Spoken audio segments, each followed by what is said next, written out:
Okay, welcome to another episode of Rise Up with Marc Mixon. Hello, Adam. Hello, Mark. How it's been a hot minute since we've done an episode. How have you been, sir? Pretty good. Yeah, it's been about a month. Been about 4 weeks. Yeah, life. there's been some ups and downs, but I'm still here. Yeah, I feel that. There's been ups and downs. The world is turning sideways. Luckily, unfortunately, whatever. I've disengaged from the world at large as far as all the news and the craziness has gone, and I'm really focusing far more on my local community.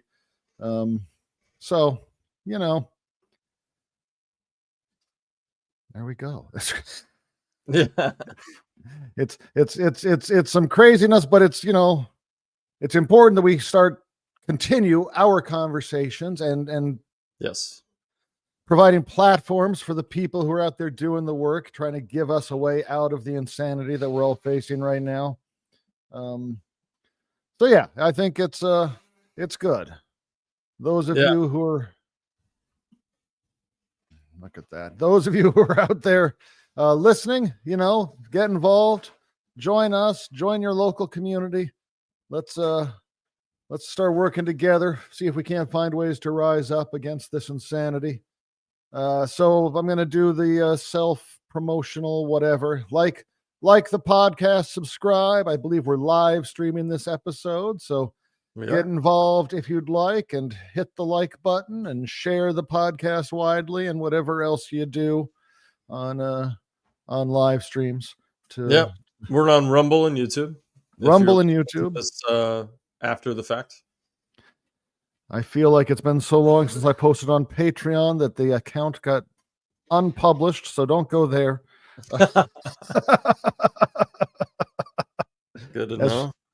As we continue forward, we will try to ramp up socials at some point. But for now, getting involved and having conversations with people who are out there doing the work, and trying to provide people with some platform to promote the work that they are doing and the options that they are pursuing to try to fight back against what's going on. So I think that's it's a brief introduction. This week. Get right to it. I can often ramble on, and I'm sure I'll ramble on as we get into the actual episode. So those of you who are tuning in just to hear Mark's ramble, don't worry. Just wait. It'll come. All right. So we've got a returning guest, friend of mine in North Carolina, who is the founder of an American Union. We haven't had him on the show for over a year now. I think he was on last winter. So glad to welcome him back and talk about the new campaign an American Union is undertaking to try to find ways to move us forward and fix this broken system. So let's welcome back to the show, Brian Winters. After our are we doing our transition break? Yeah, let's do the transition, but we'll be right back. So slick. Some answers, a little bit of truth. Some answers, a little bit of truth. Some answers, a little bit of truth. A little bit of truth. A little bit of truth. Oh, dig deeper. Keep looking for the proof. Dig deeper. Keep looking for the proof. Dig deeper. Keep looking for the proof. Keep looking for the proof. Keep looking for the proof. Okay. Hey, Brian, welcome to the show. Hi, Mark. Thanks for having me back. Adam, it's good to see you again as well. Same here. Yeah, glad to have you back on, sir. As I said in the intro, I think it's been more than a year since we had you on previously. Time flies. Time flies. We got so much of 2024 was kind of a blur, wasn't it? It was, yeah. It has gone fast. I don't know where it all went. I had so many things I wanted to do. I did so few of them, it seems. I feel like I still did a fair bit, but I, overextend. I overreach sometimes. That's all right. We got through the 2024 election. We did. We got a resolution. Maybe not the one that we necessarily wanted, but we got a resolution. We did. Trump was elected once again. We're living in the second of 4 Trump administrations, and it's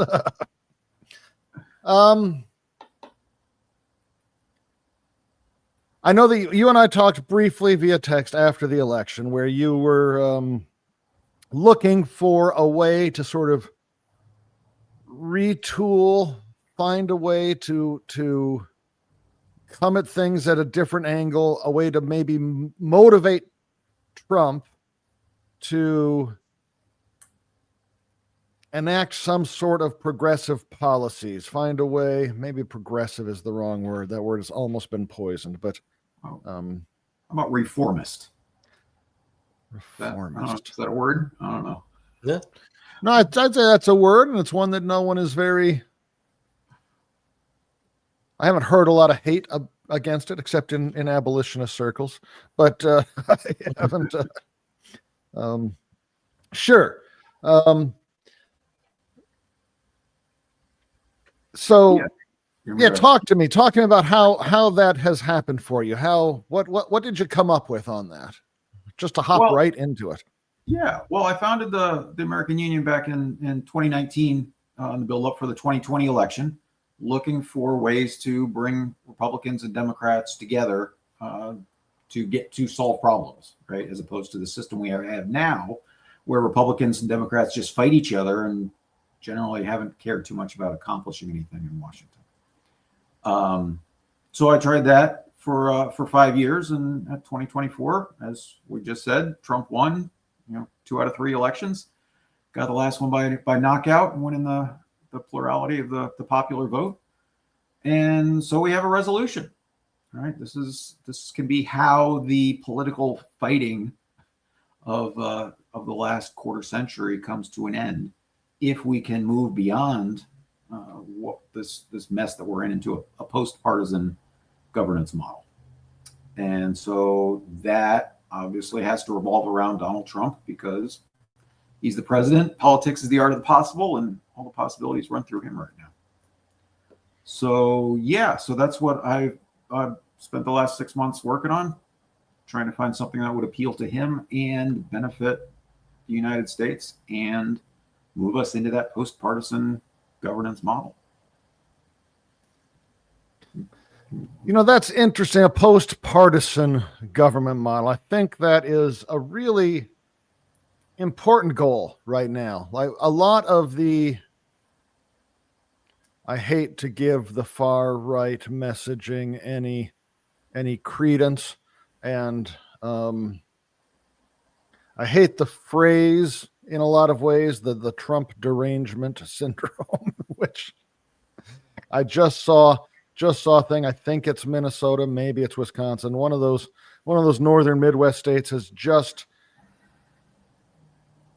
not passed. I think they're going to vote on it, but they've moved for the House has moved forward a bill to add Trump derangement system as a list of legitimate mental illnesses. Yeah. Yeah, and in my opinion, because they're so good at gaslighting and I call it shouting into a mirror, the Trump derangement syndrome is on their side. They're the ones who are deranged in their support of him, no matter what he does. But that's my opinion. But so this is the fundamental problem with politics in the country, right? Is that it divides us into 2 very polarized camps. True. Schismogenesis, where each group defines itself as opposing the other party. And this is how our partisan politics system has devolved. And so we need a new governance model that moves past all that. Right. And as I hate the Trump derangement syndrome sort of framing, but there is some accuracy in that Democrats just refuse to acknowledge anything that has Trump's name associated with it. Republicans, like, Democrat is just a word that is they've demonized the entire party. It is tribal politics, like team sports, and both sides just absolutely hate the other. And most of the American voters are like those crazy fans in the stands painting their chests red or blue and wearing the big whatever without paying any attention to what's actually happening. Yeah. And I would say, what in a sports analogy, it's not really even that, because at least if you're a lover of a team, you are critical of the decisions that they make, and you are looking for that team to make adjustments and become better. Whereas in politics, it's never reflecting on the problems of your party. It's reflecting on the problems of the other party. That's a really good point, Adam. Yeah, no, very good point. I agree, because you're right. Even sports fanatics are like, hey, this is a terrible decision by the coach. This is, why did they get this guy, right? Like Exactly. And we don't see that. We don't see that in politics at all. I'm going to want to step back maybe now to refresh the listeners, refresh myself about an American Union and what the concept is of how we get to this post-partisan politics, how we unions, as you mentioned in the last thing, like, we all often think of them as labor unions, but they're tenant unions. I've recently joined the Transit Riders Union here in Seattle after interviewing one of the executives of the Transit Riders Union, and we've got the general secretary of TRU is running for mayor, and I hope to have her on the podcast here before too awful long as well. So it is any group of people with a common interest that are using their collective power to negotiate against those who currently have the power, right? Tenants negotiating against landlords, transit riders negotiating against the city. TRU uses it for a much broader organizing base, similar to how DSA is often using things. Workers bargaining with their boss. So talk to me about an American Union, Brian, and how that group of people envision using their collective power to change things. Sure. Well, as we just got finished talking about, America is very polarized, very deeply divided, right? Once again, the margin of victory in Washington, the House, the Senate, and then even the Oval Office. I mean, it's hundreds of thousands of votes compared with the 100 million plus that were cast. So it's a very small percentage of the overall whole that decides who are the winners, which team is the winner, which team is the loser in Washington, D.C. And so a post-partisan governance model would say, look, we're not going to play your game anymore. We're going to focus on results. We're going to focus on outcomes. And we're going to make a decision. We're going to be the deciders on who wins and who loses. But we don't have anything invested in either team personally. Instead, we're invested in the results and what we want to accomplish as a nation. And as we've talked about before, Mark, that comes back to the preamble to the Constitution, which instructs us to form a more perfect union, always strive to be better. And the preamble lays out those 5 duties for Americans to guide us in what we should be trying to accomplish. And so by using that as a framework, the American Union for the last couple of election cycles has produced a legislative package, whose 3 planks are to end poverty, end mass incarceration, and end the endless wars, and offered it to Congress and the federal candidates with very little reaction on their part. But the idea is that it's offering a positive message and saying, look, incumbents in Congress, get this done before the election and we'll let you keep your jobs. If you refuse, we can kick you out, replace you with the other color team, and give them a shot. And eventually one of you guys will do what we want you to do, and then you'll be able to stay, and the other team will be on the outside. So by unionizing and just focusing on a small percentage of swing voters willing to vote for both parties, you can get control over Washington, D.C. as a whole. And by unionizing, again, when your labor union bargains, they put one contract for everybody to agree on. That's one unified set of demands. And so doing the same thing with legislation, saying, look, this is our unified set of demands. These are the policies that we need addressed before the election. And we're gonna use that as our metric for whether or not you should keep your jobs or not. You want to talk about Duverger's law and how we're stuck with a two-party system? Yeah, let's talk about that a little bit, because when we talked last time, you mentioned that voting for a third party just makes you a spoiler. I don't like the framing of. Go ahead. Sorry. Well, I mean, rather than spoiler, can I say wasted?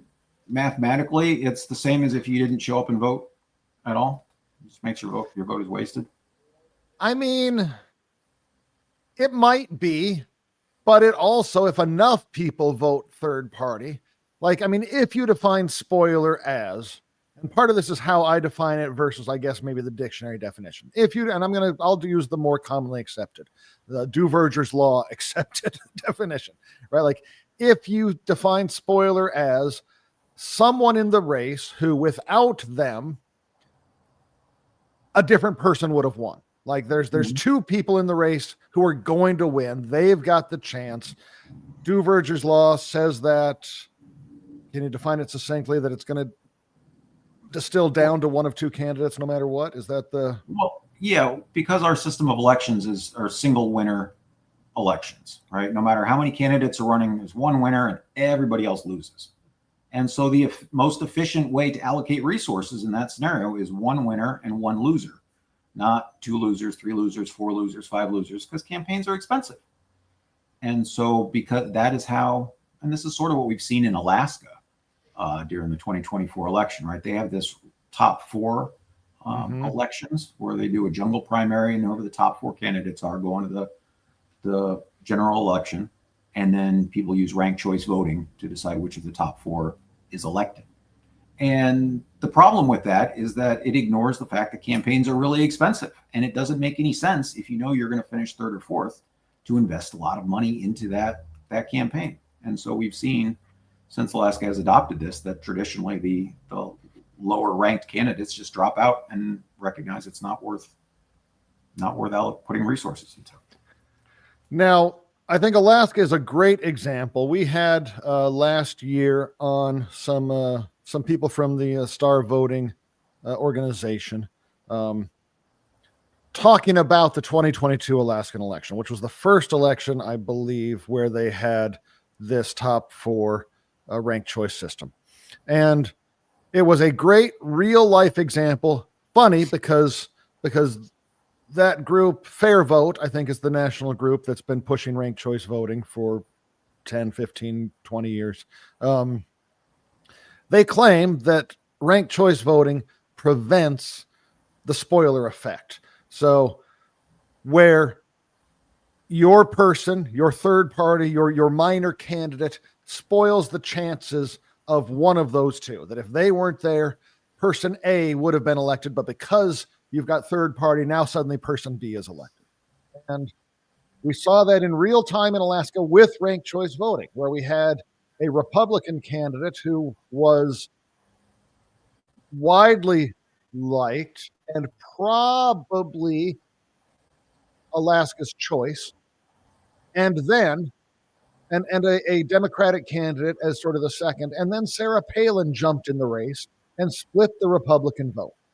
And enough people there was enough people who disliked Sarah Palin, even on the red side of the aisle, that enough of them ranked the Democrat as their second choice, that once the votes all tallied out, even though between Sarah Palin and the front-runner Republican candidate, 65, 70% of people preferred Republican, still the Democrat won. And so it showed that spoiler effect writ large. Mm-hmm.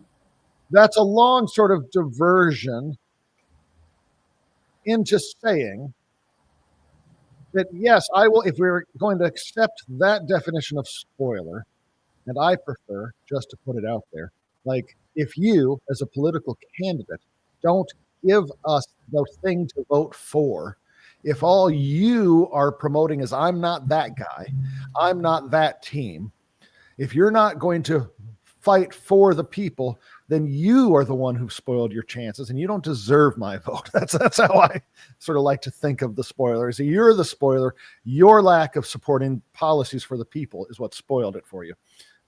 However, accepting the commonly accepted definition of spoiler, how does an American Union's method still not boil down to a spoiler? I mean, it's not a third-party candidate, but your group vote, whether that vote is, and this goes for the same with the third party, we said it's wasted. It's the same as having it not be there. I think it's probably more likely it's causing the other guy to win, but if you're directly voting for the other guy, I mean, that is spoiling. Like you're saying, like, okay, we've got this block of votes. Okay, yeah, correct me. Why is that spoiling? I guess if you use the block of votes to decide the winner, how do you get to spoiling from that?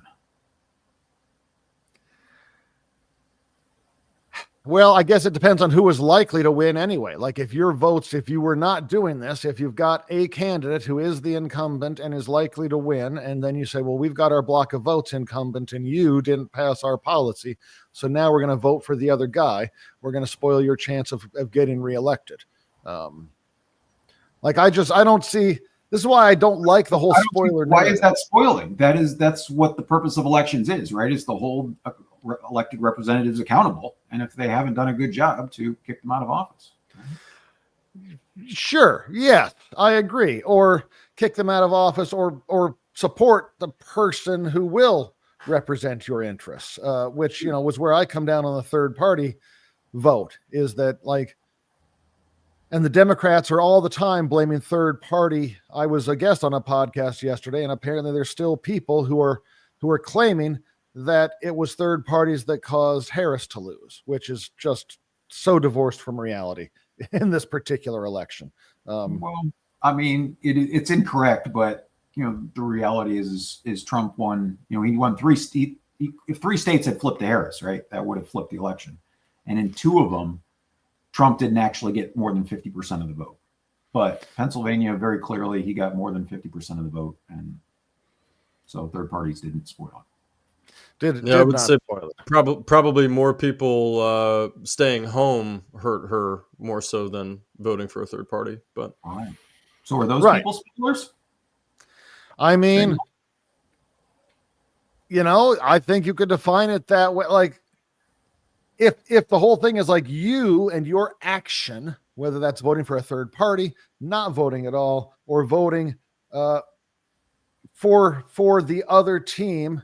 Out of spite, causes someone to lose, I think you can lump all of that together into spoilage. I don't think it's spoiling.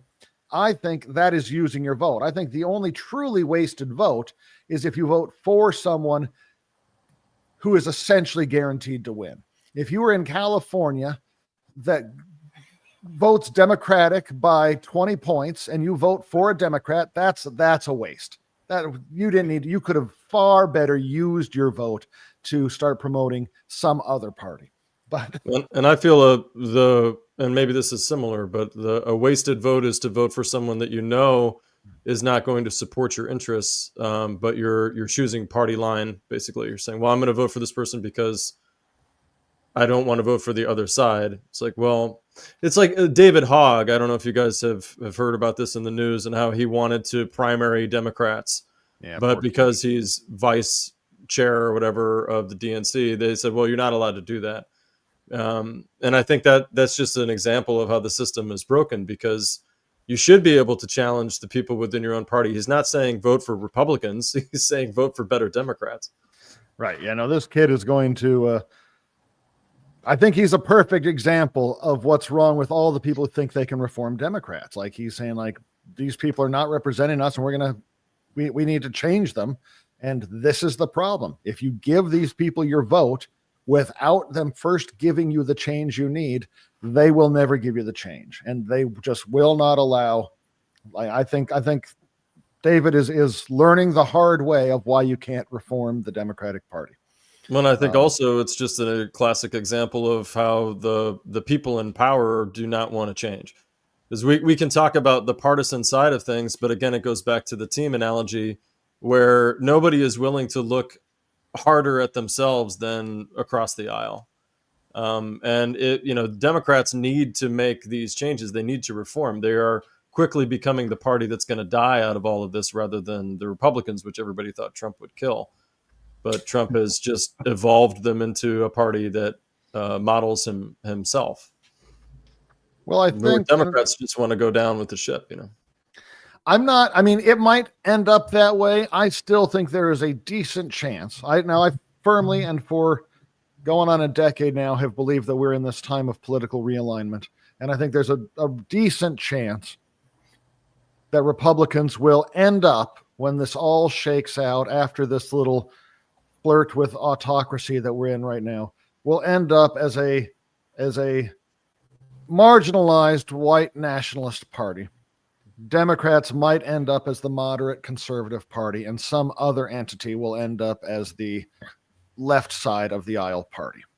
And I think that's the direction Democrats want to go. I think the reason I think they lost the 2024 election is they kept pushing to be Republican light. They campaigning with Liz Cheney, pushing Israeli militarism, pushing a police state, talking about, they thought they could get the conservative never Trump voters if they just became a little more conservative, not recognizing that the Republicans are going to vote Republican right now. That the team ethos is more stronger than the hate of Donald Trump on the right side of the aisle. Yeah. Right. It's part of people's identity, even more so in the era of YouTube and social media algorithms and things like that, right, that reinforce these tribal identities on us. Well, and they swung, really he got more independence, and independents don't have a party, but they do want to feel that you represent something, that your side is like, this is what we stand for. And I think that was a big problem with Harris's campaign. Let me just throw one fun fact out there, which is that the plurality of the electorate didn't bother to vote. And they were the largest group of eligible voters. And in fact, that has been true all the way back to 1964, when the voting age was still 21. And LBJ won in 1964 over Goldwater. And he actually got a plurality of the electorate. Well, and it's why I have for so many years now pushed and supported many different third parties, because I don't think any of them that I've been involved with have found the secret sauce yet.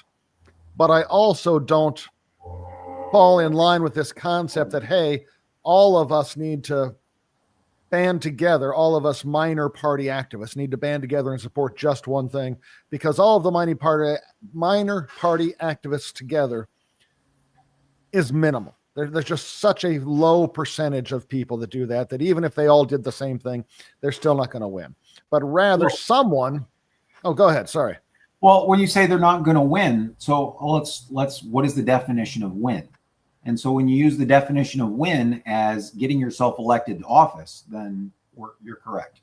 But if you use the definition of win, which is changing policy, then a union of swing voters, even with a small percentage, can be successful in changing policy, even without getting anyone elected.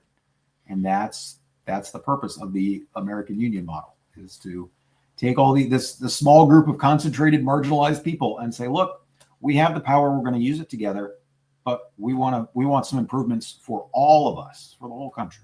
We're going to fix these things that Congress has been kicking the can down the road for decades now.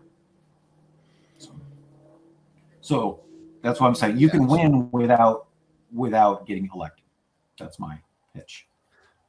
Fair enough, because I agree these things ought to be policy focused rather than personality focused. it doesn't matter in our current system which personality wins the election. Like if they're not giving you the policy you want, which is why I think this whole one of the two major parties are going to win. So you better vote for the one that closest represents your interest, which is the vote blue, no matter whose argument, is such a morally bankrupt position. Sure, one of those guys is going to win, and they're still not going to give you what you want. They're still not going to give you the policy you want. They have demonstrated that. They are captured and corrupt. So the American Union wants to focus on the policy, and you feel you found a way. Somebody needs to do it, and Congress sure isn't. They sure aren't. Aren't. Mark, man, I love and appreciate your work on the local level. I mean, that absolutely is important and absolutely needs to be done. But there are just too many structural problems that society can only address in DC. And so we gotta hit him from both directions, local and the national level. So, scratching my neck, make sure that people know I'm not frozen as I process this. You got the 3 planks: ending poverty, ending mass incarceration, stopping the endless wars. Did I get those 3 planks right for the American Union? For the American Union, yeah. And as I think we've talked about before, right? Those address Dr. King's triple evils of poverty, racism, and militarism. Yeah. But that being said, are all these things still? How viable are these things under Trump 47? You kind of gotta change your tactics. So. Great. Because I was going that way. And I don't even think it's Trump 47. I think both sides of the corporate parties, both of them love war. The people in charge make a ton of money on the military industrial complex. The empire is reflexively, that is how we are flexing our power. The police state loves imprisoning people. The mass incarceration system, the 13th Amendment gives us slave labor for crimes, which is why we have so many laws that people can break. And poverty, the wealthy love. They want the desperation. The cruelty is the point. People will acquiesce to what you want and to such wretched pay and conditions if the choice is criminalized poverty and living on the streets.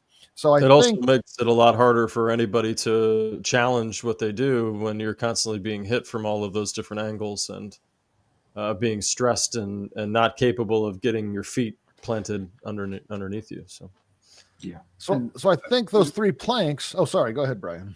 Yeah. No, I think it's worth pointing out that poverty kind of contributes and drives both of those, right? It's a major driver for crime as well as military recruitment. They put recruiting places in where people are poor and don't have other opportunities. And if you could dry up that supply of cheap, desperate, young, mostly men joining the military, then I think you'd have to rethink the military industrial complex, right? I hope. Yeah. I was only going to say that I feel like, and I might be more biased towards this than like somebody like Mark, for example, but, watching what the Trump administration is doing this second time around, it's one thing to support kind of the same old things and, ask for a military spending boost and all of that. But at the same time, they're cutting funding and programs across the board for the people. So at least there was this kind of ruse of, we're going to put something into what you guys need, and then meanwhile overfund the stuff that we really shouldn't be doing, like the military. And now it's like, I was just even reading today that they're cutting grant funding for the arts. It's just every day there's some new aspect of what might make this country, worth it still, and they're just taking it all away. I don't think I've ever in my lifetime witnessed that kind of attempt at kind of destroying everything that we might have appreciated. You haven't. This is a generational thing, right? We went through this with the New Deal 4 generations ago and radically reshaping government. 4 generations before that was the Civil War, and 4 generations before that was the American independence. And so we are once again at this point in our American history where we're going to reshape the way we do things. It doesn't have to be positive change, though, right? As you said, Mark. Maybe Yeah, they should no. call this the no deal. Well, and I want to get to, I want to talk about that for a second, because I feel like, I mean, you talked about that in your book, and for people who've not read your book, looking back on the from the tricentennial, I believe is there it is. Looking back from the tricentennial, yep. From the tricentennial, yeah. You talked, I think in your book, you called it the Phoenix cycle, right? That's correct. But there are people, accelerationists, who have a different name for this whole sort of thing that there is, and I don't know what it is. I did not plan on coming here, so I didn't do any research on it. But they talk also about this periodic upheaval that happens, where we come to these crises, and I don't think they identify the New Deal. I think they focus more on war in general. They focus on the Revolutionary War, the Civil War, World War I and II. I think they sort of blend together appropriately. And that's what makes the New Deal such a great, I guess I want to say, model, because it was a radical revolution in the way we did government, but it was done non-violently. Nobody had to take up arms and start shooting each other. Although those bonus marchers in D.C., I think they sent the bulldozers out to destroy their camps. But in general, it was a non-violent way of changing things. And is that because the system crashed? Like the economic system of America broke down? Is that the negative that then the positive came out of? In the sense that if the Great Depression hadn't happened, would the New Deal have ever happened? That's a great question. I don't know the answer to that. I mean, would the Civil War have happened without the Dred Scott decision? Well, sure. Probably not. Right. And because I feel like we live in a time now where we know we're $33 trillion in debt. We know that the system is broken, but the powerful will not allow it to fall apart. And that would be probably the only chance that we would have to reform it, is if it actually fell apart. I feel like the collapse of the Gilded Age, and I've not done research on this, but and the Great Depression, more than spawning the New Deal, spawned unionism, spawned socialism, spawned a huge group of very poor, very desperate people working together to change things. And the New Deal was reforming things so that we didn't have a mass uprising of the people to completely destroy capitalism. Like, it's like, hey, we've got to give these people something, or they're going to kick down our doors and beat us to death in front of our families. That's very true. I was just reading a quote by Otto von Bismarck talk about his reforms in Germany, and how that same sort of thing. Like, look, we've got to give the people something, or we might have a revolution. So I'm gonna loop us back then. So an American Union is looking for ways to give people something, and you want to do this in a non-violent fashion, in a similar way as the New Deal. Yeah. So that's the subtitle of the book, is A Timely Tale for Nonviolent Revolution. Yeah. And I think that the 3 planks of an American Union right now are a big ask, because I think the people in power love those 3 things. They love poverty, they love mass incarceration, they love militarism and endless war. And so, in the Trump era, you've come up with a new campaign and a new way to try to attack this, which I think is great, to find a different way to come at it. Mark, man, I'm just a guy. Like, I've had an eclectic set of experiences, with the criminal justice system, with the serving in the legislature, doing all sorts of things. And so I'm not claiming this is like the perfect solution to everything. I'm just proposing it as a possible solution to this mess that we found ourselves in. And as we talked about a minute ago, poverty is really the biggest driver of Yes. so many issues. And so Adam said a minute ago how we're $33 trillion in debt. And the first guy I voted for was Ross Perot, and he was all concerned about a $4 trillion national debt. And so, Adam, where did the extra $30 trillion come from? Plus tens of trillions in household debt and corporate debt. Where did all this money come from? Where did we borrow it from? Well, we borrowed it from the future generations of the country, didn't we? We borrowed it from ourselves. We made it I up. mean, we made it up. Yeah.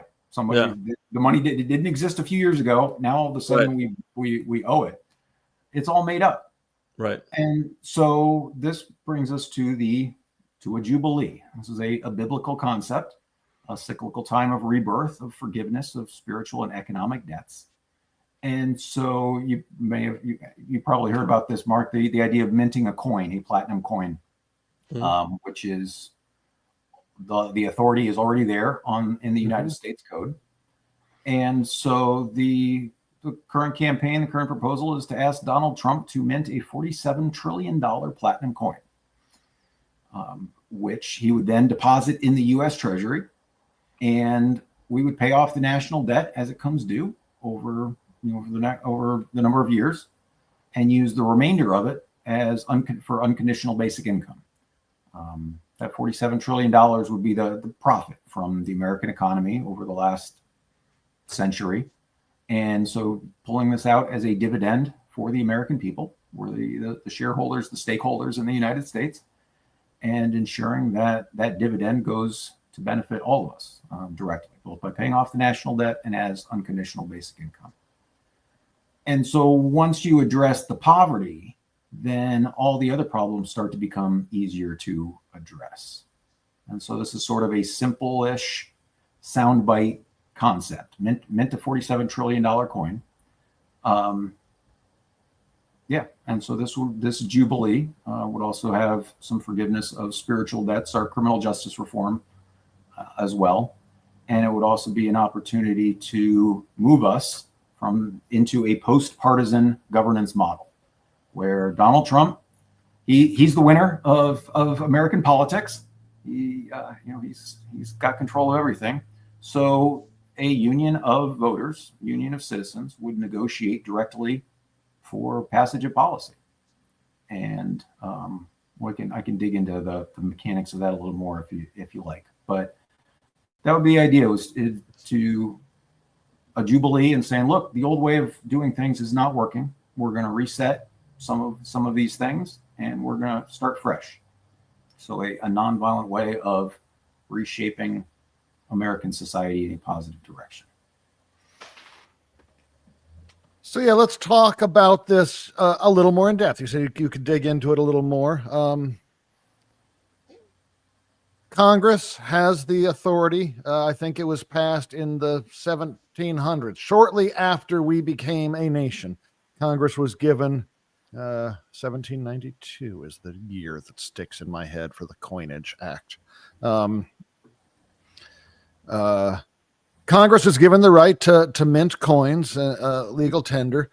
In the early 1900s, the oligarchs convinced the presidency to sign over the issuing of currency and printing of money to the Federal Reserve, right? But did not usurp the minting of coins. Congress still has the ability to mint coins specifically. So talk to us about how this works, how this minting a coin and a 47 trillion. There's been a movement for a while called Mint the Coin, and I think they call for $1 trillion coins specifically.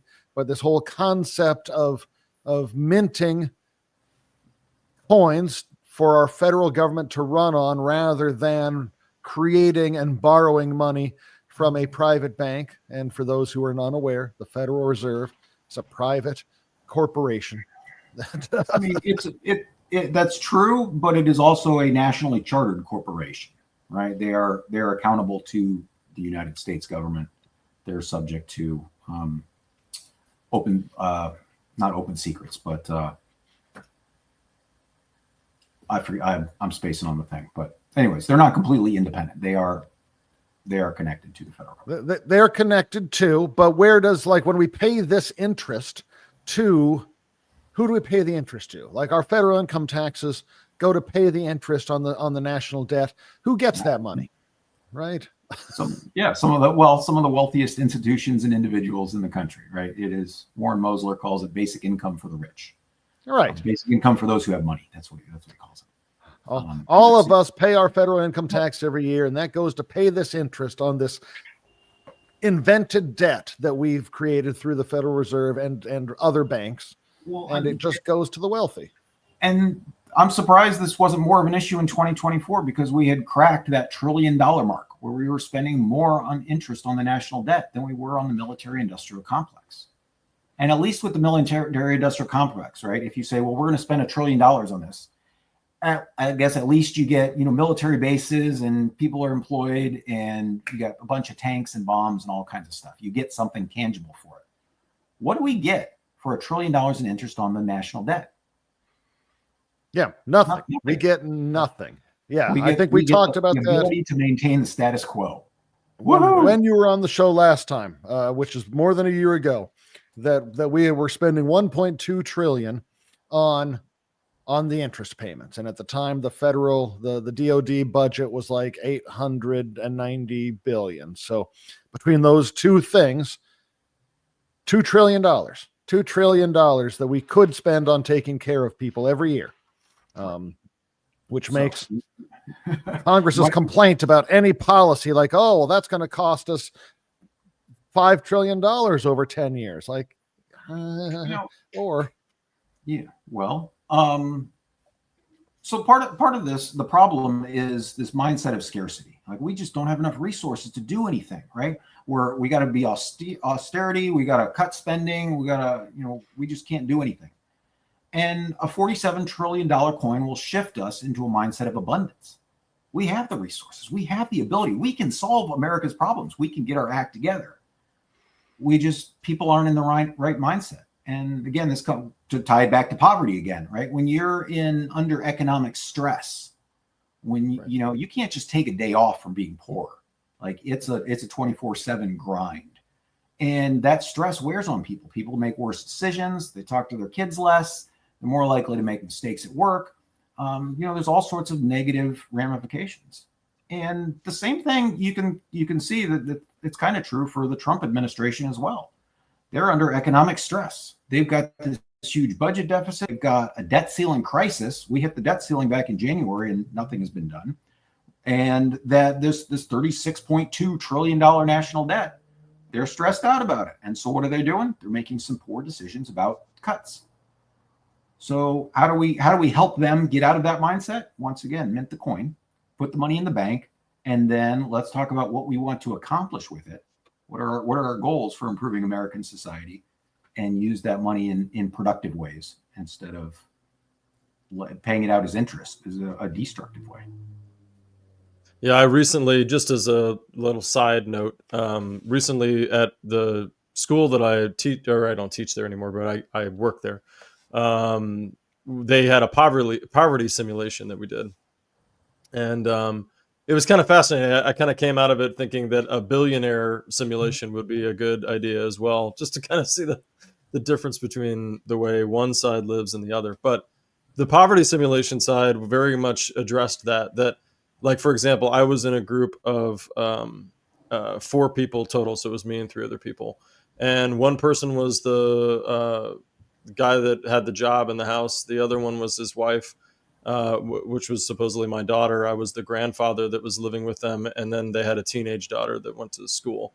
And what we discovered is that, like, everybody had to contribute in some way to survive.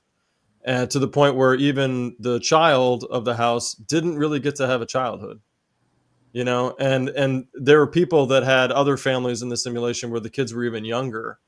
And it was across the board that way, that everyone had to sacrifice for the greater good of just surviving each day and getting everything paid off that they needed to. And then, of course, we live in this kind of Dickens kind of society where the more you can't meet those goals, the more you're going to be penalized for it. and maybe even imprisoned for it. And all of this just adds to more money that you owe when you don't have it in the first place. So yeah, classism, poverty, it's the biggest problem we have here. And there's a reason why everything is divided on other lines, and we never really talk about this. Yeah. So monetary reform, I've come to see over the last few years, is really an essential part of setting society on a better path going forward. Is fixing the way that money is created. Stop creating it as debt where we pay interest in perpetuity on it, and instead just accept the fact that money needs to be created.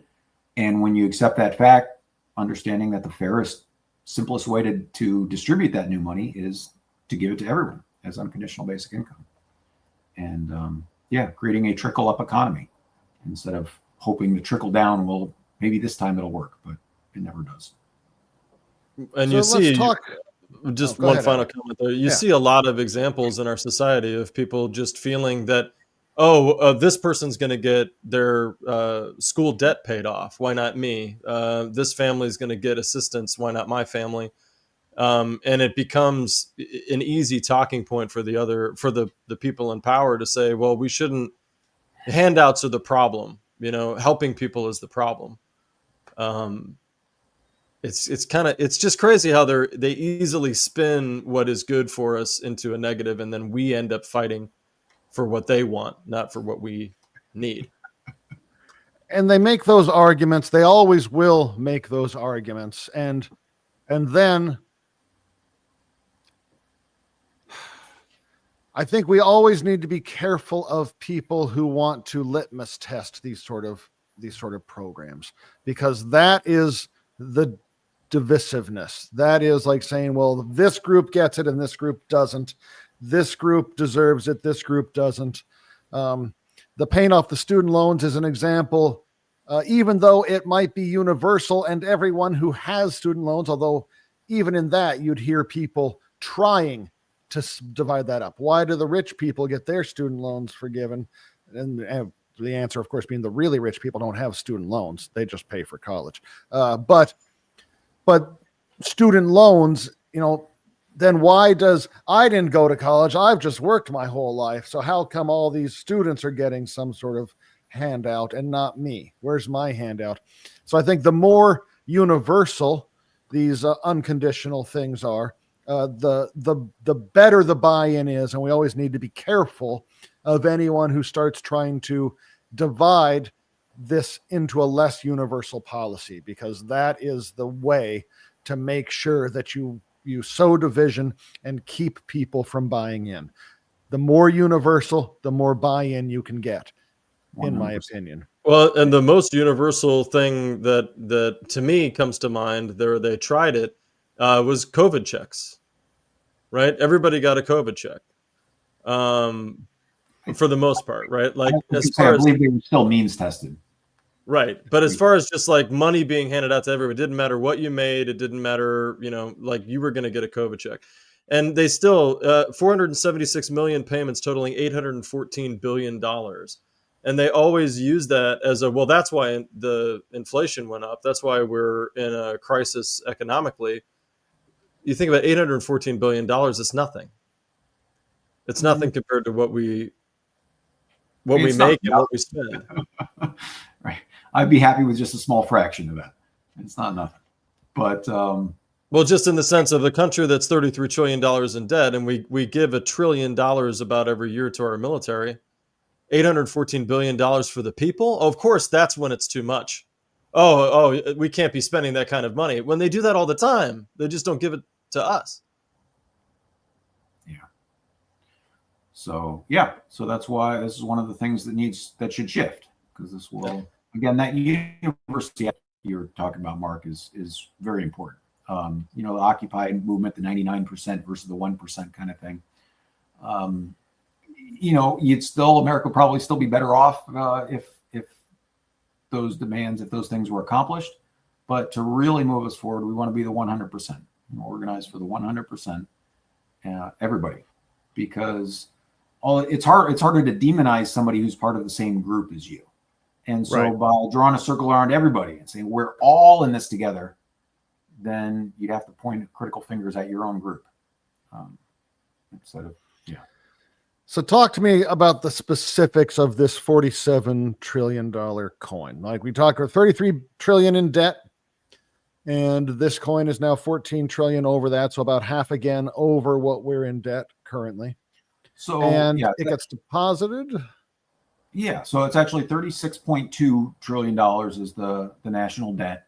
A couple of years ago, they passed a debt ceiling and said you can spend as much as you want up until January 1st, 2025, but then you got to stop. And so the Treasury pre-borrowed a whole bunch of extra money. So we got, but I don't have the number in front of me. I want to say 25 trillion of that is publicly held debt, and the remainder is the government owes it to itself. That is not to say it cancels itself out. I kind of want to say it actually makes it worse. But so if you take the $18.2 trillion in household debt, on mortgages and credit cards and car loans and student loans and all those kinds of things, and you add it to the publicly held debt, you get like $47 trillion. Okay. But that's just a coincidence. Obviously, the 47 trillion is a reference to Donald Trump. Right. So how would it work? 47. It's not complicated. The president can direct the minting of a coin whenever he wants, and so you never know what crazy ideas you can throw out there in front of Donald Trump that might get his attention, especially if the coin has his image on it. I was looking into this last week, and there's some restrictions about putting living people on coins. But my argument would be that this $47 trillion coin is not going into circulation. It is not actually currency, and therefore those restrictions don't apply. So put Trump's face on a coin and pay it for the American people. And make it the biggest, most beautiful coin. Like even a Olympic gold medal's only 2.5, less than 3 inches across. So make it a 4-inch coin. It's the biggest coin. It's the best coin.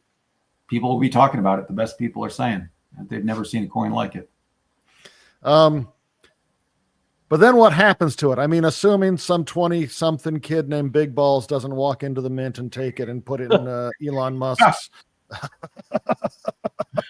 Well, I mean, ultimately, Mark, as we talked about, the money's made up. And so this is just an accounting gimmick to put $47 trillion in a different column and then be able to use that to pay off things in the other. It's just an accounting gimmick, but it is one that's perfectly legal and is already built into the United States Code in the case of platinum coins. So It is. It is there. Coinage Act was modified in the 90s sometimes specifically to mint platinum coins in the denominations and blah, blah, blah. Yeah. Well, I think the 90s was when they started doing those commemorative quarters and then the president dollars and all those kinds of collectible coins. So as part of that update, that's when they stuck the platinum thing in. Are you familiar with some of the negative commentary about this idea, and how would you argue against their opinions? Can you give me an example of a? Yeah, I can give you a couple. Let me see, because there's a lot here. I don't want to read for an hour. I mean, some people say, well, you can't just make money up. Well, that's obviously not true. Since we're doing that anyway. Some people will say, well, if you borrowed it, you should pay it back. And then you have to raise the question, did you really borrow it if it didn't exist in the first place? It didn't exist. The money didn't exist until we borrowed it. Right. Because I've heard arguments as well of more than half of the debt that we have is self-debt. So the government could just say, we don't owe it. We don't owe it. It's gone, and just wipe it off the books. And the Congressional Budget Office, when they calculate how much money the federal government is paying on interest on the debt, they cancel them out. And so they only say we're only paying $800 and some billion. But the reason I say it might be worse is because Social Security has a trust fund of $2.75 trillion that is entirely invested in treasuries. And so the Treasury owes $2.75 trillion to Social Security. You can't just say, snap, we're just not gonna owe that anymore. Social Security depends on that, right? And so if you pay off so it could be worse. Because like one thing, and this is just bullet points from probably an AI generated answer, but it says skepticism. While the legal basis exists, the idea of $1 trillion coin has been met with skepticism. Some argue that the Federal Reserve might not accept the coin, or that it could lead to inflation or financial instability, which of course we already have that. But yeah. Yeah. Well, I mean, could it lead to inflation? Sure. There are a number of contributing factors to inflation. And if you spend this, give this money to the people and they all start buying Switch 2s or, whatever, I don't know, everybody wants to buy the same thing, then sure, supply and demand can drive prices up. But how do you persuade the people who manufacture the stuff we want to buy? How do you persuade them to make more of it so the prices don't go up? And the answer is guarantee them a customer base. And so by making sure you have paying customers, people aren't too poor to buy stuff, you'll stimulate demand for manufacturing, producing more things to keep prices in check. Then how does the Federal Reserve and kind of the nightmare that situation is, like, how does that play in? You had $47 trillion to the U.S. Treasury's account. And as every bond and treasury bond and security came due, they would pay it off and then just not borrow again. Okay. So we'd come quickly down from that $36.2 trillion debt ceiling. Donald Trump would defeat the debt ceiling. He'd defeat the national debt and ensure prosperity for America. And he gets his name on a really big, his picture on a really big coin. Yeah. Well, you're going at his ego, and that might be the only way to get him to do anything. So, yeah. I mean, it's certainly a contributing factor to why he does things, right? Yeah, seems that way. So, Adam, man, I want to solve problems. And so if you got to appeal to Trump's ego to solve the problems, well, okay, I could live with that. No, I understand. Yeah, I'm not saying I'm against it. I'm saying that's probably the only way to get through to him is to convince him how great it will make him. Yeah. Yeah. So that's okay. Reiterate that again, maybe in a little more detail. So we're taking this big coin, and it's an accounting trick. I mean, there will be a physical coin, but it goes in the Federal Reserve, and then we are just, instead of when we want to do a thing, instead of having a bank create money by writing a check that we then have to pay interest on, we're then just doing the thing and saying, well, we've got this money in the account. Look, we've got 47 trillion in the account. You see the coin. And so we're just using that money to pay these things off. Is that how I'm understanding it? Yes. And so if you're a wealthy individual who has, $1 million invested in treasuries, and the treasury says, thanks very much for the loan. Here's your $1 million back plus interest. We don't need to borrow it again. So what do you do with that $1 million, Mark? You look for other places to invest it. And right. So great, come invest it in America, help us rebuild manufacturing and do all these kinds of things. But you'll look for other investment opportunities. And so there are other opportunities out there that aren't being funded because people can just park their money in U.S. treasuries and just let it sit there and collect more, make more money without doing anything.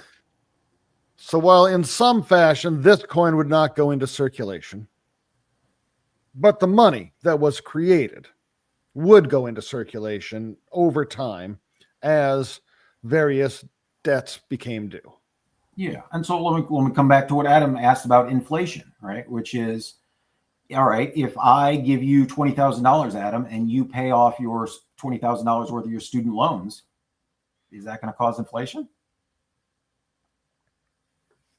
No. Yeah. So if we're using this money primarily to pay off debts, which is, again, the purpose of a jubilee, is forgiveness of economic debts, then that is not inherently inflationary.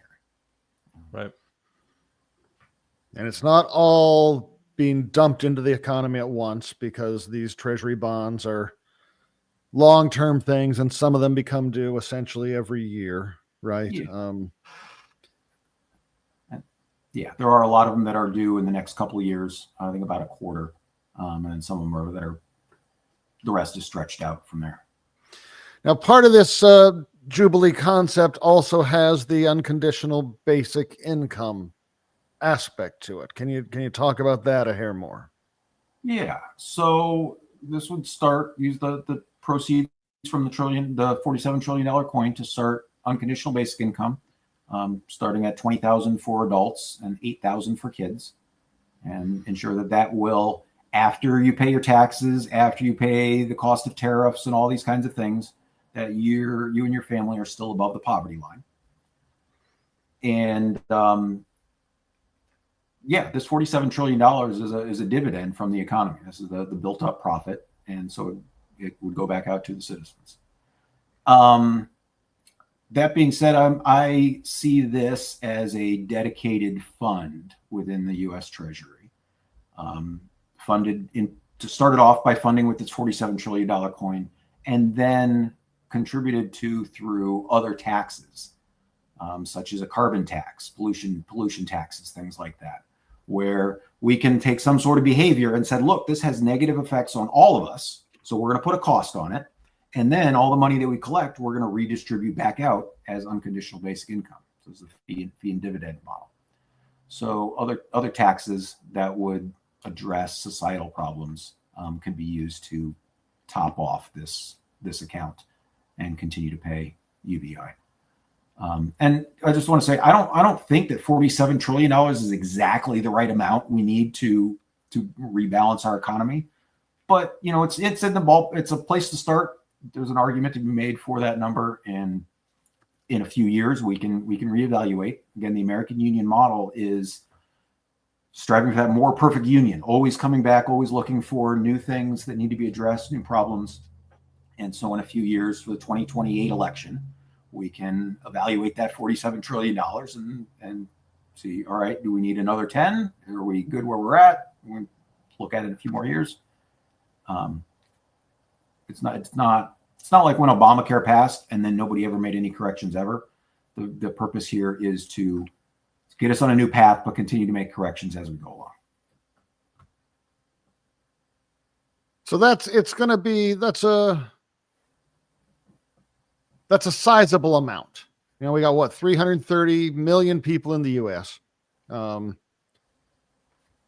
of which are adults, and $20,000 each is going to be $5+ trillion for the adults, and then a smaller amount for the kids. So if I'm just going to ballpark it, say $7 trillion a year to pay that unconditional. I think it's closer to 5.5. That's how it works out. Okay. $5.5 trillion a year added to the economy. Money that, this is, again, money doesn't exist, right? But, or does? Like, we're not borrowing for it. Well, so this is part of the problem with creating money as debt, right? We can't pay off the U.S. debt, because if we sucked $36.2 trillion out of the economy in order to pay it off, like, we'd destroy the economy. So all this money that's built on debt has to be replaced with something. And so the $47 trillion coin would give us something to replace it with, so that the amount of money in circulation doesn't fall off catastrophically as the amount of money that banks are creating and issuing falls off. Does that make sense? I mean, I'm certainly not an economist, and some of this stuff makes my brain hurt a little bit, but this is not, this is not sucking money from the economy. Like, this $5 trillion+ is directly going into the economy because it's something that overwhelmingly, like, if I get an extra 20 grand a year, it doesn't go away for sure. Like, I might get my car fixed. I might buy some more clothes. I might take a trip. I'm unlikely to take a trip, like, but I will buy physical things with this money that will then boost the economy. And the overwhelming number of Americans who get this money, they're going to buy physical things. There's a very small number of people who are just going to pump it into the stock market, and or maybe I'll use it for my retirement. I'm getting old. I'm beginning to think about the fact, like, do I want to keep working forever? But some people will, not invest in the stock market, but will start a business. And will go into business for themselves, look for other things that they can invest in their homes, in their families, in their education. But again, I think we've talked about, the point of unconditional basic income is there's no conditions. Right. You get to make your own decisions. hopefully they're the best ones, but it's your call. It's your call, your money. And Elon gets 20 grand, same way that dude living on the street gets 20 grand. That's correct. Not that he's going to notice, but what he would notice was being excluded. If we said everybody gets this except for you, and you, well, that just ticks people off. And so again, we're trying to unite people instead of divide them. And it's got to be universal. Real quick, Mark, I was say this proposal and the previous iterations of the American Union's package were also coupled with a value-added tax, and so it's a broad consumption tax. So the intention would be that Elon Musk will be paying an extra 10% on his goods, and that will far offset the $20,000 that he gets. Interesting. I don't think we've talked about this value-added tax in the past. Talk to me about that a little more. I know that VATs, value-added taxes, are broadly used in Europe. I don't know that we use them very much here in the U.S. They're broadly used everywhere. Something like 90% of countries on the planet use some form of value-added tax, and we do not here. And they're good at raising revenue, and so by coupling that with putting that $5.5 trillion into the economy, but being able to claw a trillion or two back through the value-added tax will offset. So it's not all the money's not just going in one direction. And keep going. No, it wasn't important. Here in Washington, we have a sales and use tax, right? And it's 7 or 8%, 7 something. In Seattle, it's more like 10.5% because we also have. So we tax anything you buy. Essentially, it's sales and use. How does that differ? And that feels broadly regressive to me because rich people don't notice that, and the amount they actually buy compared to the amount that the vast majority of people buy is different. Like the vast majority of poor people pay the most money, and certainly the highest percentage of their income is in the sales and use tax. How does a value added tax differ? So couple things. One is that the way the proposal was structured, it was like a business tax. It was a subtraction method value added tax. So you wouldn't see it on your receipt. It would be a cost that was baked into the business itself. And so that way, you don't have people looking at their receipts like, why are you charging me this? And people getting all upset. It just gets baked in as business cost. The second thing you mentioned how these taxes can be regressive. And I mean, that's true, right? Everybody pays the same for parking, and obviously it's a lot larger percentage of my income versus Elon Musk's. Is parking regressive? Yeah, but you can't fix everything. So anyways, my point is that when you couple these taxes with UBI, then they are progressive because that UBI is essentially a tax credit, and your poor person is never going to spend enough to run up $20,000 worth of value-added tax, and so they come out ahead. Whereas Elon Musk will pay an extra $20,000 in this month alone in the value-added tax. So then the UBI plus consumption taxes are progressive, not regressive. So let's talk about the Jubilee concept. And I could keep going. We're more than an hour in, but I want to get a little bit more into this if you've got the time to keep going a bit. Jubilee, as you mentioned early on, is a biblical concept. It's a cyclical time of forgiveness, forgiveness of spiritual debts. You have harmed me in the past, and now I'm no longer going to seek your eye. Rather, I am going to forgive you for the whatever. It's a forgiveness of physical debts, like you owe me. I loaned your family this stuff, and now we've hit the Jubilee year, and I'm going to forgive you that debt as well. America is broadly and ostensibly, anyway, a Christian nation. So this should appeal to people in some way, right? Like we're that's part of the reason I've honed in on this framing. Yeah, is that it should be something that people can appreciate and can recognize that, you know, there's a reason that for thousands of years that this was a concept where ancient societies recognized that their economies will get too far out of balance if you just let the wealthy continue to accumulate riches over time. You needed some sort of periodic readjustment, reset. Let me ask, and I wouldn't call this a pushback necessarily, but maybe it is. Let me ask, might not that framing that you just gave me, that for thousands of years societies have recognized that if you let your economy get too out of balance, things collapse, be a better framing than Jubilee and forgiveness? I don't, and maybe it's just because I am not religious.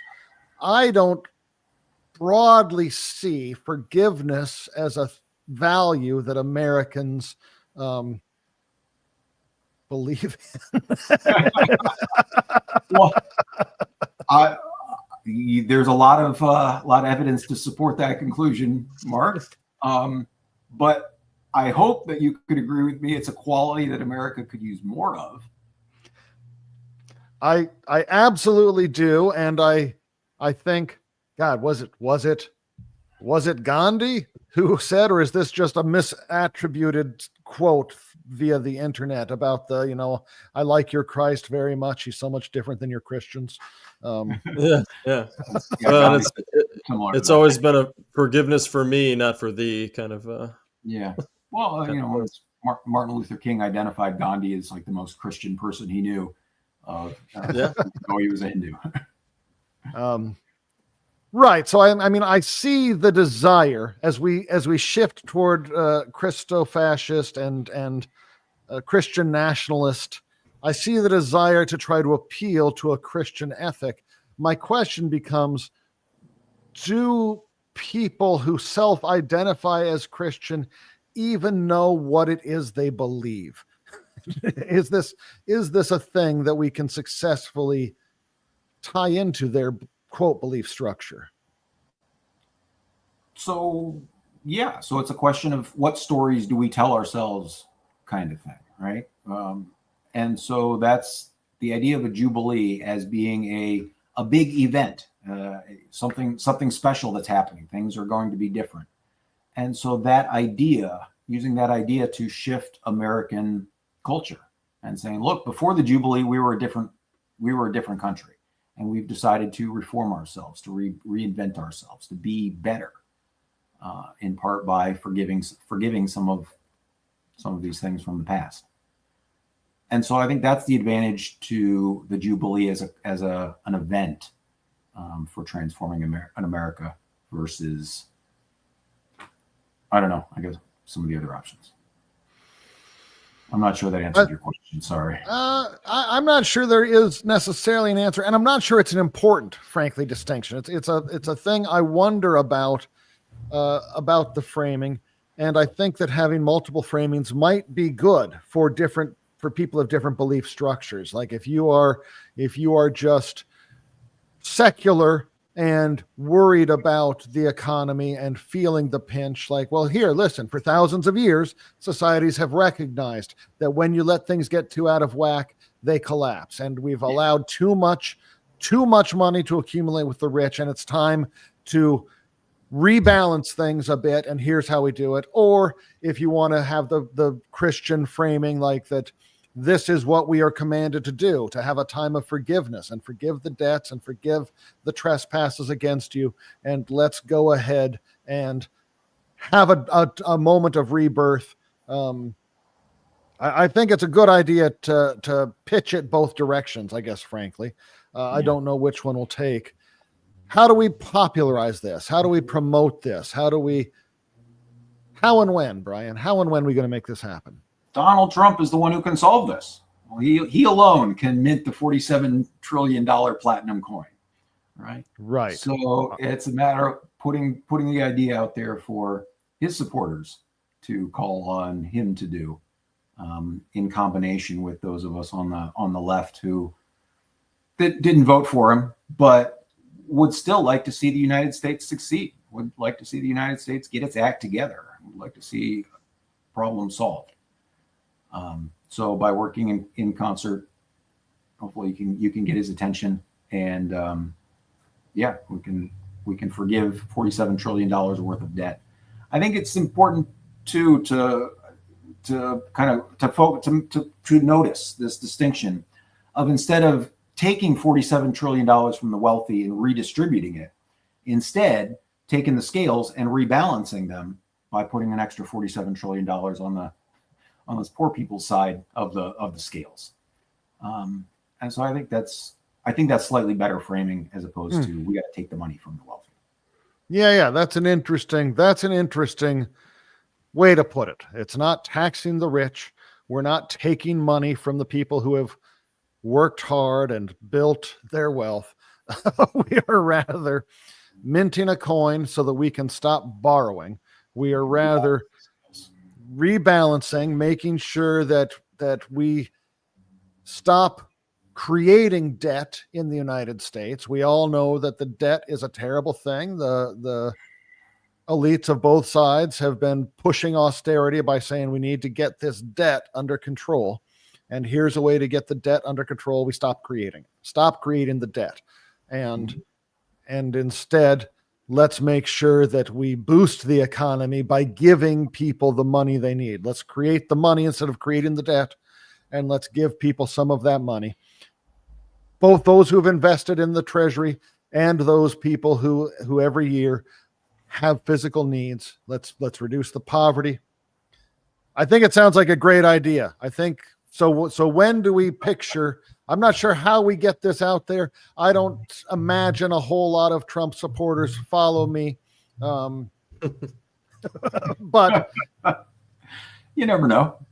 We're on Rumble right now. On Rumble, right? Yeah, we are. Yeah, and we do get a little bit of traction on Rumble, frankly. So if you're out there on Rumble watching right now, Donald Trump can solve this problem. Donald Trump can solve it. Yes. Politics are the art of the possible. This is the most favorable thing we've ever said about this man. Well, you can do it, Donald.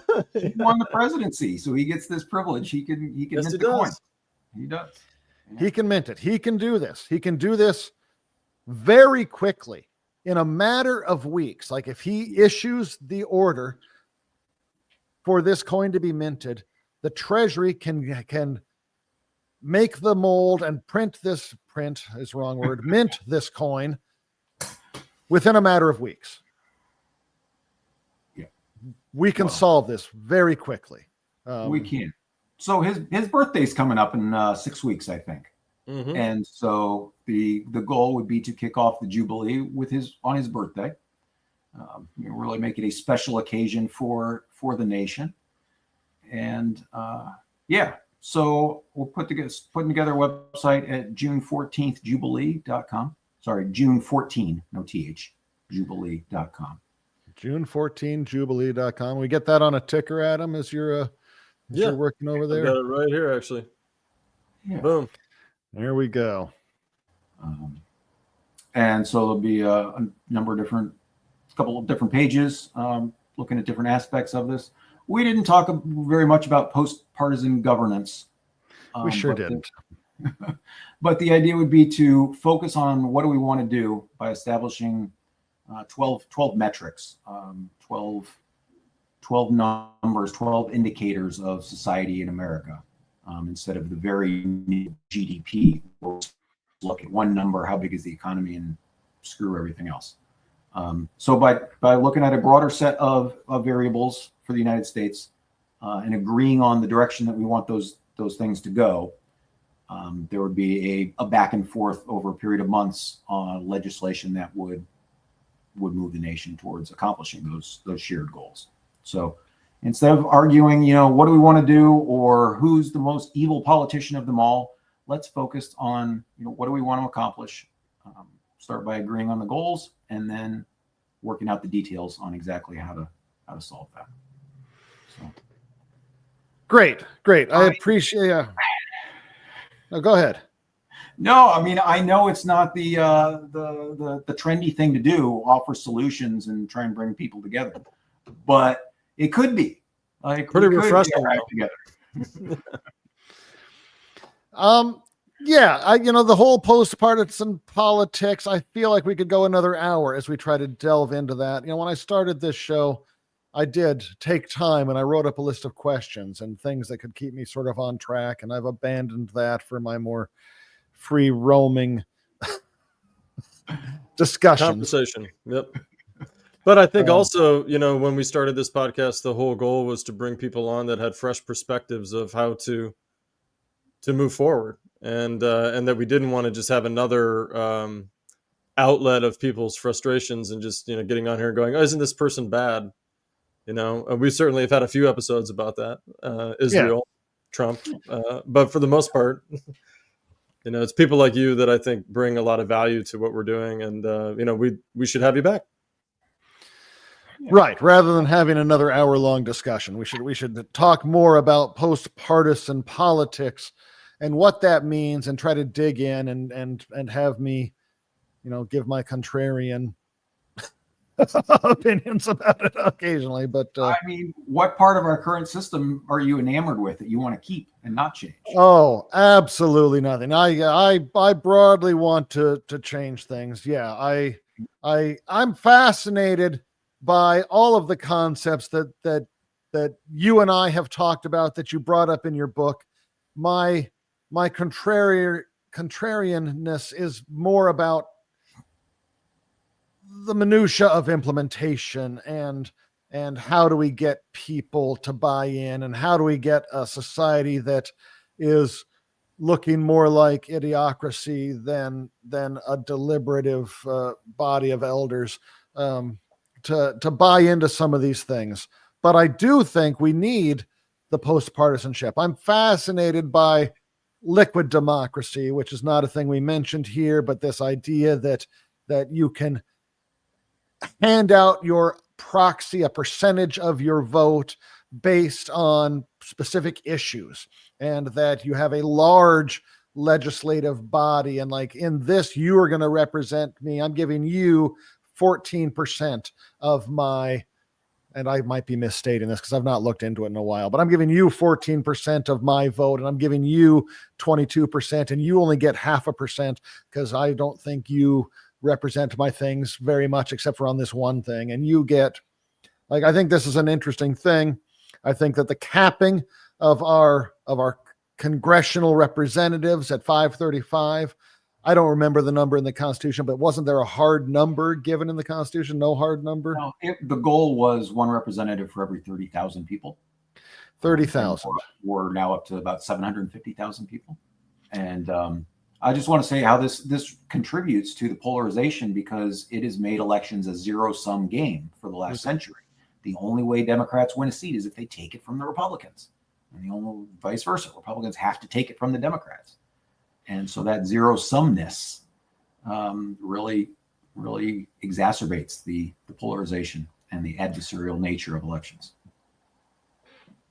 Do you think if we resumed representation of one representative for around 30,000 people, if we were suddenly making Congress not 435 people in Congress, but rather 10,000 people, do I have that math right? 8,000 to 10,000 people as a legislative body. What gets done? How do 10,000 people have a discussion and pass a law? That's a good question.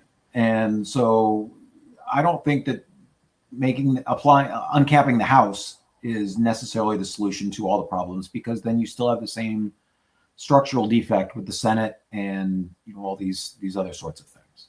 And so as you read about in my book, I imagine a people's legislative assembly meeting virtually, meeting nationwide, and doing the work that Congress isn't doing, and just doing an end run around all the gridlock in Washington, all the swampiness of it, and just building a shiny new structure and negotiating with our votes, using our votes as leverage, negotiating for passage of policy. So How exactly does a people's legislature of 10,000 people or more get things done? And I don't know for sure because we've never really had this kind of thing, but I imagine it would be like any other legislature where you break things down into committees and subcommittees, and people focus on the issues that are important to them and make recommendations to the group as a whole. And then you come back together as a body to approve or reject the recommendations that the various committees have made. And yeah, I think maybe my question is even in itself is a red herring, because currently Congress doesn't read these legislative packages. Lobbyists write them, and Congress just votes for them. They add things they like, they take things away. So yeah, I suppose if we have a people's assembly that writes the thing instead of the corporate lobbyists, and then they get plopped in there, and then we have a way to hold them accountable, which is, I think, what an American Union is talking about. Like, hey, we've given you the legislative package. You didn't do it. Now you're out. Do you envision this whole two-house, like the House passes its thing, the Senate passes its thing, they get together, they come up with a joint House, Senate, whatever, before we finally get a law passed? Or do we just picture like the assembly, the People's Assembly, we're dropping it on both your desks, House and Senate, and that's what you need to pass? You're not tinkering with it. Yeah. Yeah, in a post-partisan governance model, you would treat Congress as one body. Either they all get it done or they're all held accountable for the failure. No more blaming one chamber or the other. It's your job. It's your constitutional duty to set policy for the country. And so either you get it done or you get out of the way for candidates who might get it done. This doesn't require any sort of constitutional amendment, really, right? Like, because you're not taking away. Yeah. Right. You don't have to adopt a different method of voting. You don't have to change the Constitution. You don't have to find candidates to run. You don't have to raise millions of dollars. We just have to agree to not fight, to not participate in partisan politics, and instead vote together with power in a block behind one set of demands. And so everybody who's willing to vote together can contribute their 2 cents towards this package of demands. And when we come down to one package at the end of the process, so this would be an ongoing model structured around the Jubilee, and the year of Jubilee would end in June of 2026. So if Donald Trump succeeds in getting through a second legislative package in 2026, then that's it. We can call off the adversarial 2026 election, in the sense that we don't have to fight over who's going to win the seats. We can just decide, okay, you got it done, and here's how we're going to allocate seats accordingly. And so rather than we don't have to have an adversarial election. We can just focus on what we want to get done and get it done. I know I'm an optimist, Mark, but there's clearly better ways to do things than the way we're doing them now. And so I try very hard to come up with those ways and tie them to specific theories of change, not just throwing stuff against the wall, but actually offering a path to get us there. Will it work? I don't know. But, in 1787, the framers met in Philadelphia, and they produced the Constitution, which nobody liked everything in it. It was imperfect, but they all compromised. They were willing to put their names on the bottom of it and send it out to the people and to the states, because America was worth saving. And so they compromised, and America's still worth saving, Mark. So even if we got to make some compromises along the way, I want to get us on a better path. All right. I think this is the time then to wrap us up. I love it.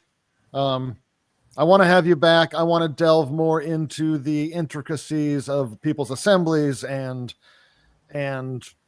whether or not this giant package or a more limited package is a great thing. I want to spend time with you delving into all my questions about the minutia, but not today, and not derailing the great ending you gave us. If you're out there listening, go to June14jubilee.com.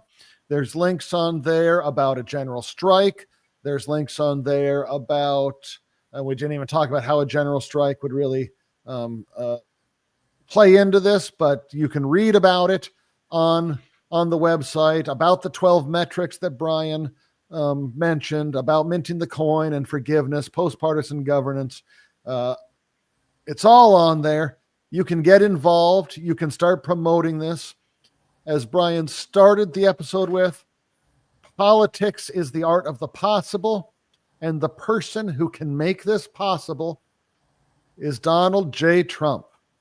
Donald Trump, 47th President of the United States, you can fix the problems that the American people are suffering under right now. Donald Trump, you can immortalize your 47th presidency by minting a $47 trillion coin, fixing the debt problem in the United States, creating the best economy we've ever seen, creating the best coin we've ever had, and making sure that you will go down in the history books in a way that no other president ever has. Donald Trump, you can fix it. He would be this will put him right up there with FDR, Lincoln, and Washington. Absolutely. It'd be Washington, Lincoln, FDR, Donald Trump. The $47 trillion coin for the 47th president of the United States. Yes. There it is. Yep. And another 80 years, we're going to do this all over. So let's 2100. Let's see how America's going to reinvent itself again. Yeah. We'll bring him out of cold storage, and you can run again, Donald. You can be president again. That'll be like, maybe on that year we'll carve a new. Let's not recarve the existing one, but we'll carve a new mountain, and we'll put the four presidents of the last four. We'll have Washington, Lincoln, FDR, and Donald Trump, the four presidents of the last four Phoenix cycles, as we suffer through the fifth Phoenix cycle in 2100. So, Mark, thanks again for having me today. It's always good to talk with you and Adam. Yeah, same here, Brian. Super appreciate having you on. We've live streamed this. We're gonna go ahead and we'll push this to the top. We've got a couple in the can, but because we got 6 weeks before the Jubilee time, let's go ahead and push this one to the top. We'll make this the next episode we release. Okay. Sure appreciate it. I'll edit it tonight and we'll get it out this week. I thank you for coming on. Really appreciate it. It's always great talking to you. Thanks for reaching out. Everyone out there, thank you for listening. Once again, go to June14jubilee.com. We'll make sure we put the link in the description for those who are just listening and not watching. And thank you all for joining us today. We'll see you next time. Thanks. Take care, everybody. Some answers, a little bit of truth. Some answers, a little bit of truth. Some answers, a little bit of truth.